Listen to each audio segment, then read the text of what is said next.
नमस्कार दोस्तों, कैसे हैं आप। दोस्तों, पिछले वीडियो में मैंने चर्चा की थी आपसे कि अगर कौन सी परिस्थितियां होंगी जिसमें अगर आप किसी की हत्या भी कर देते हैं या किसी की मृत्यु कर देते हैं किसी अपराधी की, तो उन परिस्थितियों में आपको कोई सजा नहीं मिलेगी। दोस्तों इस वीडियो में हम बात करने वाले हैं कि उसके अलावा कौन सी परिस्थितियां होंगी जिसमें अगर कोई आप अपराध कर देते हैं और उस अपराध के लिए आपको कोई सजा नहीं मिलेगी। तो दोस्तों आप एक बात समझिए, कुछ परिस्थितियां, कुछ सिचुएशंस मैं आपको बता रहा हूं और कुछ आदमियों द्वारा किए गए काम बता रहा हूं कि मान लो कुछ विभिन्न प्रकार के आदमी हैं सोसाइटी में, अगर वो किसी प्रकार का कोई कार्य कर देते हैं जो अपराध की कैटेगरी में आता है, मगर उनको उस अपराध के लिए कोई सजा नहीं मिलती। दोस्तों जैसे एक सोल्जर है दोस्तों, उसको ऑफिसर ने उसको ऑर्डर दिया है कि वो लोगों पर गोली चला दे, तो अगर उसने अपने ऑफिसर के ऑर्डर में लोगों पर गोली चलाई है दोस्तों, तो उसको कोई सजा नहीं मिलेगी, उसके द्वारा किया गया काम अपराध नहीं है। और दोस्तों मान लो अगर कोई जज है और अपनी सीट पर बैठा हुआ है और ऐसे जज से कोई गलती होती है जो अपराध की कैटेगरी में आता है दोस्तों, तो जज को भी कोई सजा नहीं मिलेगी। और दोस्तों अगर कोई कोर्ट के ऑर्डर के द्वारा कोर्ट ने कोई जजमेंट पास की है और उस जजमेंट पास के दौरान मान लीजिए कि जज ने ऑर्डर किया है कि किसी मकान को खाली कराना है और जो उस मकान का कब्जा है वो मकान मालिक को देना है,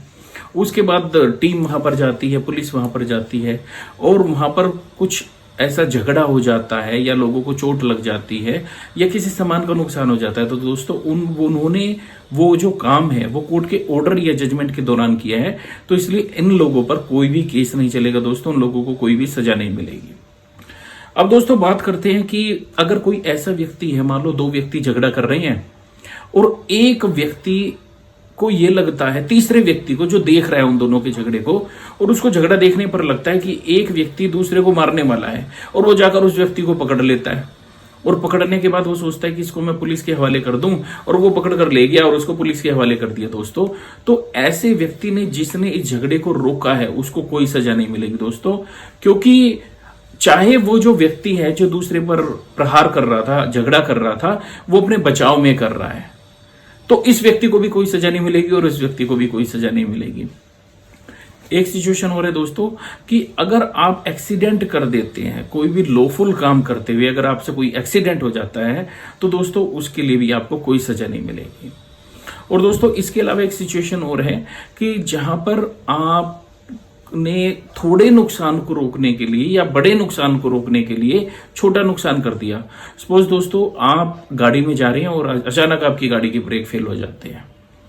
वहां पर अब आपके सामने क्या है कि सड़क पर कुछ बच्चे सड़क पार कर रहे हैं या 10-15 व्यक्ति सड़क पार कर रहे हैं और दाईं तरफ में सिर्फ एक व्यक्ति कुर्सी पर बैठा हुआ है। अब आपके सामने दो ऑप्शन है कि या तो आप उन 15 व्यक्तियों पर गाड़ी चढ़ा दें या एक व्यक्ति पर गाड़ी चढ़ा दें। और आपने क्या किया, आपने ज्यादा खतरे को रोकने के लिए या ज्यादा नुकसान को रोकने के लिए आपने एक व्यक्ति पर गाड़ी चढ़ा दी और उसकी मृत्यु हो गई। तो दोस्तों ऐसा किया हुआ काम आपका अपराध की कैटेगरी में नहीं आएगा, यहां पर कोई अपराध नहीं माना जाएगा। अब दोस्तों इसके अलावा एक सिचुएशन और आप समझ के रखिए कि अगर कोई भी जो बच्चा है जिसकी उम्र 7 साल है, अगर ऐसा बच्चा कोई अपराध कर देता है, किसी भी प्रकार का अपराध, मान लीजिए एक बच्चे ने चाकू उठाया और गया और किसी को मार दिया, उसने चाकू मार दिया, तो 7 साल तक अगर कोई इमेच्योर अंडरस्टैंडिंग का बच्चा कोई भी अपराध करता है तो वो अपराध नहीं माना जाएगा, उस बच्चे को कोई सजा नहीं मिलेगी। एक सिचुएशन। दूसरी सिचुएशन ये है कि 7 से अगर 12 साल का बच्चा है तो उस केस में क्या हुआ दोस्तों, 7 साल तक तो कोई सजा नहीं है, मगर 7 से 12 साल तक उसकी अंडरस्टैंडिंग देखी जाएगी,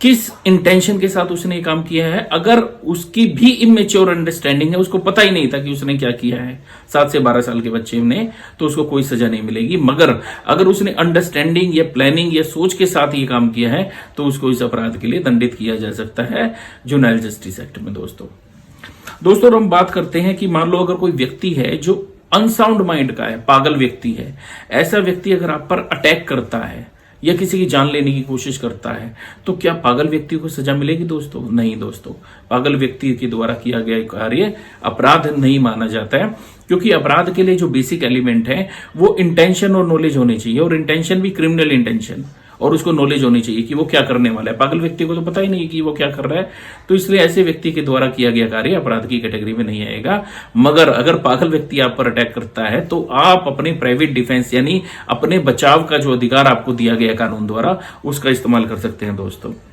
अब दोस्तों बात आती है कि अगर शराब पीकर अपराध कर दिया जाए तो क्या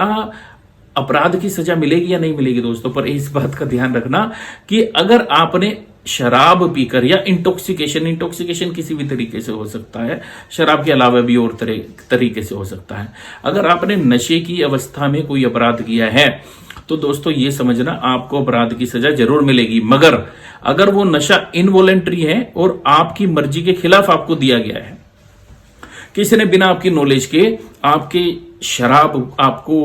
कुछ और कहकर शराब पिला दी या किसी सॉफ्ट ड्रिंक में नशे की गोली आपको मिला दी और आप इंटॉक्सिकेटेड हो गए, बाद में आपको भड़का दिया कि आपने उस व्यक्ति को मारना है या आपके परिवार वालों के खिलाफ या आपकी बीवी के खिलाफ या आपके बच्चों के खिलाफ या आपकी प्रेमिका के खिलाफ, वो ऐसे ऐसे बोलता है, बुरी बातें बोलता है, और आप गए और आपने उसको शूट कर दिया, गोली मार दी, स्टैब कर दिया, जान से मार दिया, गला दबा दिया उसका, तो ऐसे अपराध के लिए आपको सजा नहीं मिलेगी, क्योंकि ये जो इंटॉक्सिकेशन थी ये इनवॉलेंट्री थी और आपकी मर्जी के खिलाफ थी दोस्तों। और हम सिचुएशन देखेंगे कि अगर मान लो आपको पता ही नहीं है कि आपके इस एक्ट के द्वारा डेथ हो सकती है या किसी को हर्ट हो सकता है, मान लो अगर आप 18 साल से ऊपर के हैं दोस्तों, और उस अवस्था में आपने अपनी सहमति दी है कि हाँ मैं इसके लिए तैयार हूं, मुझे पता है कि इसमें थोड़ा खतरा है, और उस खतरे के दौरान में अगर किसी को चोट लग जाती है, जान चली जाती है दोस्तों, तो उसके लिए कोई सजा नहीं होगी। ये स्पेशली प्लेयर्स पर लागू होता है दोस्तों, कि मान लो अगर कोई क्रिकेट खेल रहा है, बैडमिंटन खेल रहा है, हॉकी खेल रहा है या फिर रेसलिंग का कोई मैच है, वहां पर एक कंसेंट फॉर्म उनसे लिया जाता है कि इस खेल के दौरान अगर कोई चोट लगती है तो अपराध नहीं माना जाता, क्योंकि उसने खुद की कंसेंट दी है और लीगल है, खेल लॉफुल है, तो इसलिए ऐसे व्यक्ति को जिसने दूसरे को चोट मारी और उसकी मृत्यु हो गई, तो ऐसे व्यक्ति को कोई भी सजा नहीं मिलेगी दोस्तों। अब बात आती है कि अगर कोई मान लो कोई बच्चा है या इंसेन व्यक्ति है, अगर इनके सहमति इनकी ये तो लोग सहमति नहीं दे सकते, क्योंकि चाइल्ड और इंसेन व्यक्ति सहमति नहीं दे सकता। इनके यहाँ पर इनका कोई गार्जियन है, उसने सहमति दी है कि आप इसको ऑपरेशन कर सकते हो, सर्जरी कर सकते हो, और सर्जरी के दौरान उनकी मृत्यु हो जाती है दोस्तों, तो डॉक्टर पर कोई भी केस नहीं चलेगा, डॉक्टर को कोई भी सजा नहीं होगी, क्योंकि ये जो कंसेंट है ये उनके बेनिफिट के लिए दी गई थी, उस इंसेन व्यक्ति के लिए या चाइल्ड के लिए या कोई भी व्यक्ति जो हॉस्पिटल में है उसके बिहाफ पर अगर वो अपनी कंसेंट देने की अवस्था में नहीं है, बेहोश है, और वहां पर उसकी सर्जरी या ऑपरेशन करना जरूरी है, और उसके बिहाफ पर किसी दूसरे व्यक्ति ने अगर परमिशन दे दी है और ऑपरेशन के दौरान उस व्यक्ति की मौत हो जाती है, तो दोस्तों डॉक्टर पर कोई केस नहीं चलेगा, उसको कोई सजा नहीं दी जाएगी। तो दोस्तों इसके अलावा एक सिचुएशन और है कि जहां पर आपने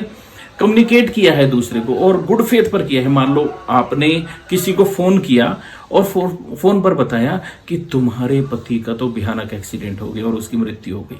और ये बात सुनते ही पत्नी की भी जान चलेगी, तो दोस्तों आपको कोई सजा नहीं मिलेगी अगर ये सूचना, ये कम्युनिकेशन सच्ची थी। तो अगर आपने झूठी सूचना दी तो इसके लिए आपको दंडित किया जा सकता है दोस्तों।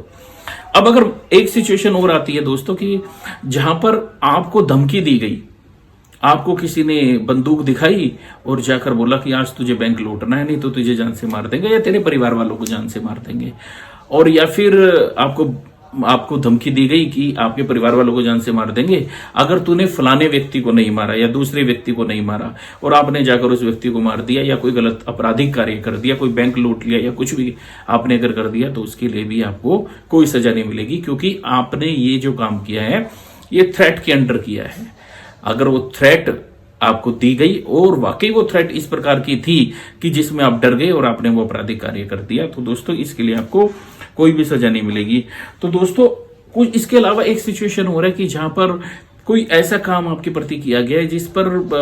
बहुत स्लाइट हार्म हुआ है, बहुत हल्की सी उसको कोई नुकसान पहुंचा है, तो दोस्तों उसको भी अपराध नहीं माना जाता, क्योंकि स्लाइट हार्म के लिए यहां पर एक एग्जाम्पशन दी गई है। यहां पर ऐसे व्यक्ति को प्रोसिक्यूट नहीं किया जाएगा कि बहुत ही ज्यादा कि आप यहां तो बहुत ज्यादा सेंसिटिव जब तक ना हो या आप उसको बहुत सीरियसली ना लें, तो ऐसा कोई अपराध जिससे आपको कोई नुकसान भी नहीं पहुंच रहा है, तो ऐसे अपराध के लिए कोई सजा नहीं है। तो दोस्तों इन बातों का ध्यान रखें, कानून की शिक्षा लें, कानून की जानकारी लें और सजग रहें, सतर्क रहें,